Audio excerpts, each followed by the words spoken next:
just play the damn thing. The Bayang Metal End King. There's actually two versions of this particular distortion pedal. There is the what I've heard referred to as the Metal End Pro, and then the Metal End King. The visually, really the only way that you can tell the difference is the Metal End King actually has the little crown over the N and end.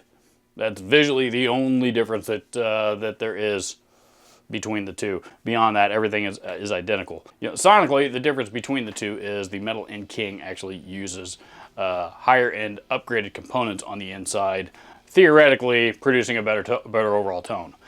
I personally think that seems to be a matter of opinion. However, I did actually shoot this pedal out with the Metal End Pro on my channel several years ago, and the consensus in the comments on that video was that the Metal End King did in fact sound better. I personally had a tough time telling the difference myself. That said, I don't think I've ever done a standalone demo of this pedal, and I wanted to do it because as metal distortion pedals go, this one is actually really cool, and it sells for well under $100.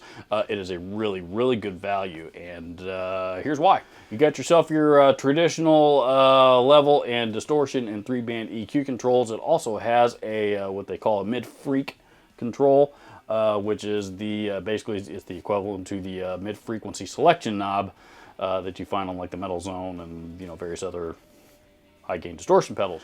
In other words, wherever this knob is selected, that controls what frequency the mid-control boosts or cuts.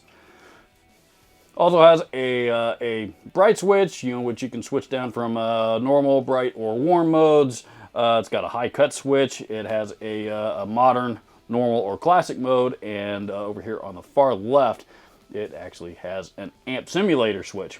For the playthrough demo, aka twisty knobby mode, whatever you want to call it, I'm going to run this thing with I'll flip the amp simulator switch on and off just so you can hear it.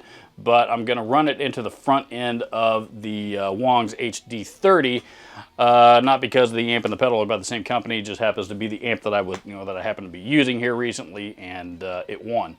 So for the playthrough demo, for the most part, what you're going to hear is the pedal with the amp simulator mode off. However, the amp sim on this pedal I think is actually really good. So the full track demo, I'm actually going to do. I'm just going to use the pedal direct into an input on the interface and turn on the amp sim there, and record a full track demo that way, so that you get a chance to hear best of both worlds.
Wang's and Bayang are actually the same company, and they are putting out some kick-ass products, some of the best values that are out there on the market. They are a Chinese company, but they're not they're not OEM Chinese company. They're not cranking out almost one-to-one clones of other people's products or anything like that. They're coming up with their own designs or things that are inspired by, such as the demo that I did a couple months ago on the Wang's HD30 head. Definitely a take on the Soldano SL030 head, but certainly not a one-to-one clone of it. The same is true with the Bayang metal end, both versions. It's not really a clone of anything else out there, at least not anything that I'm aware of.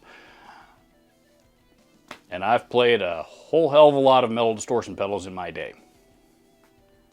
So, links down in the description. If you like metal distortion pedals, I think this is a good one, and I think you should go check it out. Adios!